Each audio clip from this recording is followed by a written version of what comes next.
Сәлеметсіңдер ме оқушылар? Бүгін бізде қазақ тілі пәні. Сабағымыздың тақырыбы құстар туралы не білемін, жіктеу есімдігі.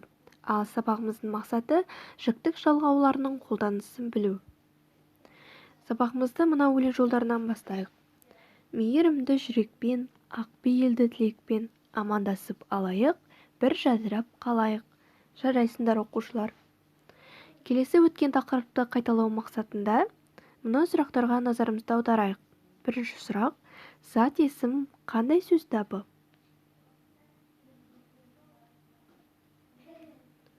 Дұрыс айтасыңдар. Зат есім заттың атын білдіріп, кім, не деген сұрақтарға жауап беретін сөз табы. Келесі сұрақ: сын есім қандай сөз табы? Қалай ойлайсыңдар?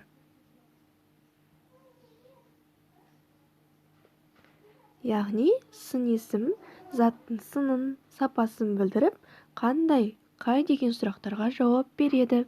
Келесі: құрамына қарай сын есім нешеге бөлінеді екен?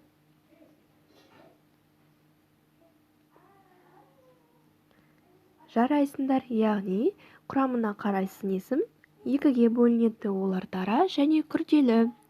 Келесі: сан есім қандай сөз табы? Дұрыс айтасыңдар. Сан есім заттың санын, мөлшерін, ретін білдіріп, қанша, неше және нешінші деген сұрақтарға жауап беретін сөз табы.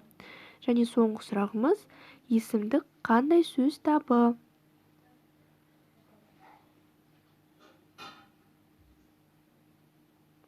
Яғни есімдік заттың атын білдірмей, олардың орнына жұмсалатын сөз табы екен.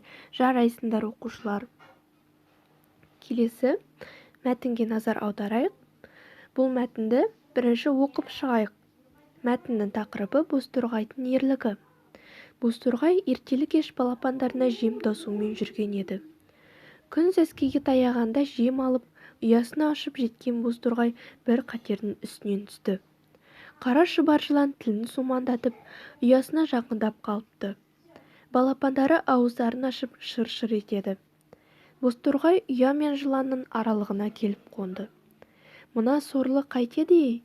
Жан керек болса, былай тұр жолымнан, деді жылан басын көтеріп. Сен менің балапандарымды жемексің. Қалайша мен саған жол бермекпін? Жоқ, ол болмас. Онда өзіңді жеймін. Жей алмайсың. Не дейсің?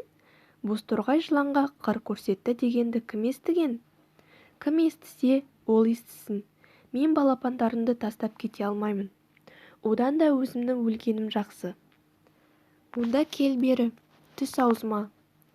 Аш аузыңды. Жылан аузын ашып, көзін жұмды.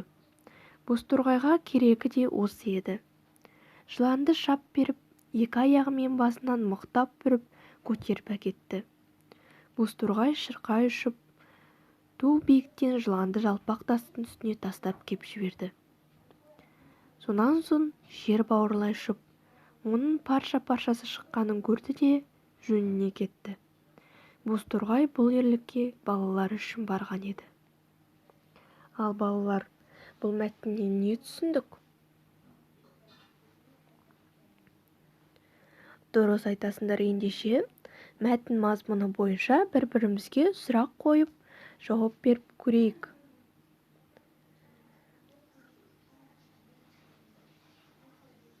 Жарайсыңдар оқушылар. Ал енді мәтіндегі негізгі ойды анықта.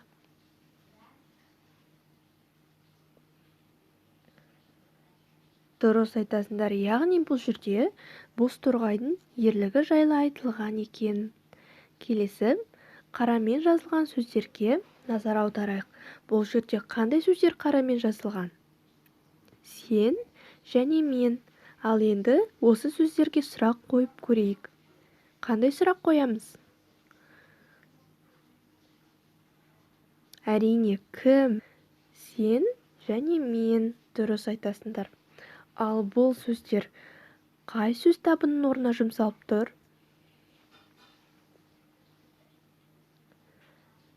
Тамаша, жарайсыңдар оқушылар. Ендеше мен, біз, сен, ол сөздері жіктеу есімдіктері деп аталады екен. Жіктеу есімдіктері жіктеледі және септеледі.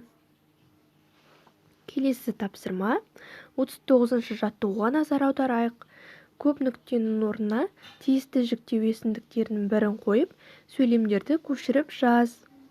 Бұл жердегі сөйлемдер: құстар күзге қарай жылы жаққа ұшып кетеді. Көктемде қайтып оралады.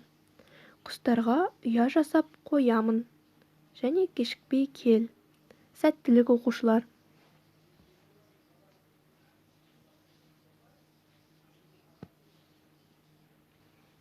Орындап болсақ, жауабымызды тексеріп көрейік. Құстар күзге қарай жылы жаққа ұшып кетеді. Олар көктемде қайтып оралады. Мен құстарға ұя жасап қоямын. Сен кешікпей кел. Жарайсыңдар оқушылар. Келесі тапсырма. Мына сөйлемдерді оқып, белгілері бойынша құс атауларын табу керексіңдер. Яғни, бірінші, иілген ұзын мойынды ақ қауырсынды халық киелі санайтын құс. Бұл қандай құс екен? Мойны ұзын, сирағы сидиған ірі жыл құсы. Жарғақ қанатты, түнде ұшатын құс. Ұзын тұмсығының астында қалтасы бар су құсы. Өзінің атын атап үн шығаратын түсі ала көктем құсы. Жем талғамайтын, көбінесе өлексемен қоректенетін түсі қара құс. Осы құстардың атауларын тауып көрейік.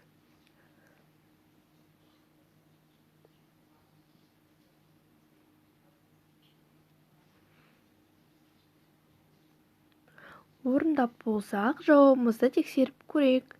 Бірінші, иілген ұзын мойынды ақ қауырсынды халық киелі санайтын құс ол ақ қу екен. Тамаша.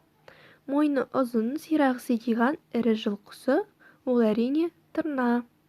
Жарғақ қанатты, түнде ұшатын құс жарғанат екен. Тамаша. Ұзын тұмсығының астында қалтасы бар су құсы әрине бір қазан. Өзінің атын атап үн шығаратын түсі ала көктем құсы көкек. Жем талғамайтын, көбінесе өлексемен қоректенетін түсі қара құс ол әрине қарға. Жарайсыңдар оқушылар. Тапсырманы өте жақсы орындадыңдар. Келесі сергіп алайық. Мына өлеңді қайталаңдар. Еркін ұста денеңді, тарсылдатпай иденді. Орнымыздан тұрып ап, жүгірейік бір уақ. 1, 2, 3, 1, 2, 3. Аяқты алға созайық, тік көтеріп қозғайық. Тым сылбырда болмайық, алға қарай озбайық. 1, 2, 3, 1, 2, 3. Жарайсыңдар оқушылар. Келесі тапсырмаға назар аударайық. Мына жұмбақты шешуін тауып, жадқа жазып көрейік. Ұшқаны қызық жалпылдақ, өзі сондай қарқылдақ. Бұл не деп ойлайсыңдар?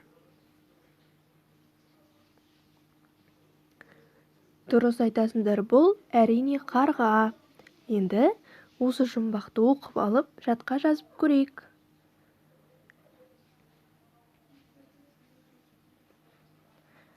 Жарайсыңдар оқушылар, өте жақсы. Келесі сабағымызды бекіту үшін мына тест сұрақтарына назар аударайық. Бірінші сұрақ: жіктік жалғауы қандай мүшелерді жалғастырады?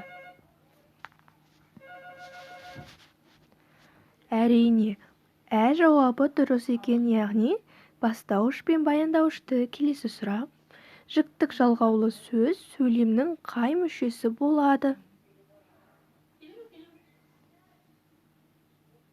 Әрине, бастауыш, кейде баяндауыш.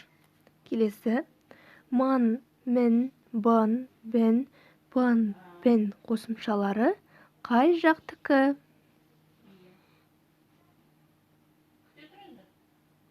Әрине, ол бірінші жақ жекеше тұр. Келесі: жіктік жалғаулы зат есімдерді белгіле. Дұрыс айтасыңдар. Ұстазбын, балдырғансың және ұстазсыз. Келесі: зат есімді тап. Әрине, мектеп. Себебі ол не деген сұраққа жауап беріп тұр. Жарайсыңдар оқушылар. Келесі сабағымызды қорытындылау үшін мына сөйлемдерді толықтырайық. Яғни мен білдім. Бүгінгі сабақта сендер нені білдіңдер? Маған қызықты болды. Маған қиындық тудырды. Мен мынандай тапсырмаларды орындай алдым. Мен түсінбедім. Мен енді білдім және мен сезіндім. Осы сөйлемдерді толтырып шығайық.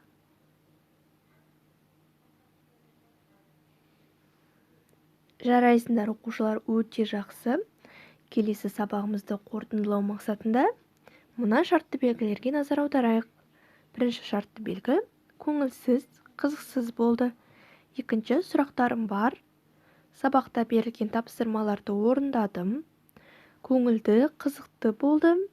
Тақырыпты түсіндім және жаңа мағлұматтар білдім. Сендер қай шартты таңдар едіңдер? Жақсы, жарайсыңдар оқушылар. Бүгінгі сабақ сендерге ұнады ма? Жақсы, сау болыңдар.